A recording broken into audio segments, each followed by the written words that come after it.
우리나라 그 신용등급 상향 조정 소식을 잠깐 이야기를 해주셨는데, 그럼 그와 관련해서는 우리가 어떻게 받아들여야 될까요? 우리나라가 사실 이제 우리가 피부로 느끼고 있는 우리나라 경제 상황은 그렇게까지 우호적이지만은 않죠.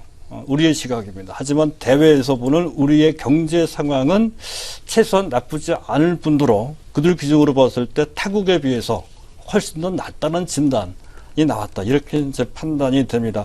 S&P에서 그렇게 했죠. 한 단계 더 올렸습니다. AA-에서 AA로 올렸다는 건데 전망마저도 안정적이에요. AA 정도 수준이면 영국이나 프랑스, 벨기에 정도 수준인데 그들의 전망은 부정적입니다. 우리는 안정적이죠. 그들보다 오히려 더 좋은 평가를 받고 있는 정도로까지 호평을 좀 받았다는 건데요. 경제 성장이 그들보다 높다는 것이죠. 최근 몇 년간의 평균 2.6%. 매스컴에 나온 그대로입니다. 또 대외 건전성이 좋다는 건 국가 부채 문제. 그리고 높지 않아 40% 그 정도 수준입니다. 단기 외채 비중도 낮고요. 은행권의 순채권도 순채무가 아니라 채권 상태로 이제 만들어졌다는 것도 또 한 가지 이유가 됩니다.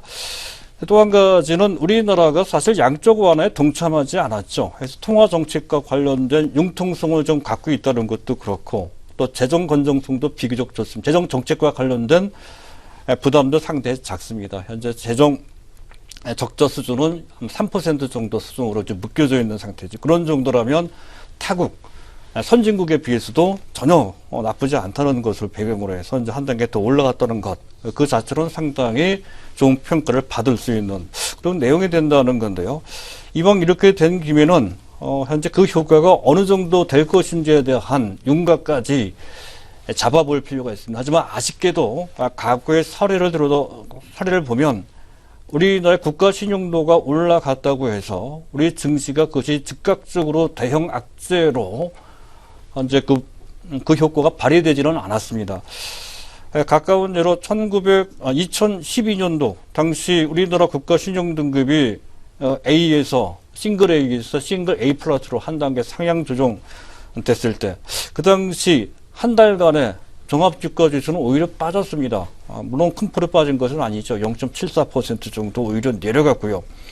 작년 9월 달입니다. 그 당시에 A 플러스에서 AA 마이너스로 한 단계 상향 조정됐을 때 그때는 좀 올라갔죠. 약 2.1%. 한 달 정도에 걸쳐서 한 2% 남짓 올라갔다는 것은 큰 폭으로 올라간 것은 아닌데다가 당시에 8월 달에 워낙 안 좋았기 때문에 9월 달에 시장 반등차에서 올라온 것입니다. 따라서 현재 우리나라 국가 신용등급 상향 조정 그 효과를 보기에는 좀 어려운 점이 좀 있다는 것이죠. 다만 여러 가지 정황으로 봤을 때 그때 당시 즉 현재 국가 신용등급 상향 조정됐을 때 그 당시의 시장 상황에 따라서 어떨 때는 그것이 제대로 효과가 발휘가 되고 또 현재 그렇지 않을 때가 있다는 거죠. 지금 같은 경우는 지수 상승 장세입니다. 해서 외국인들이 계속 매수하는 단계에서 우리나라 국가 신용등급이 세계 선진국 수준으로까지 올라간 그 상태가 외국인들의 추가적인 매수를 유인할 충분한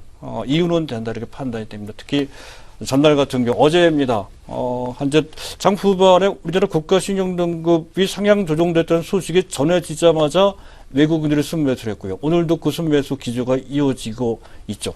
그런 것을 감안한다면 현재 이번 달까지 7개월 동안 계속 순매수한 그런 기조가 추가적으로 더 연장되는데 한몫할 수 있는 효과가 나올 것으로 기대되는 그런 측면은 분명히 있는 상황이라고 할 수가 있겠습니다.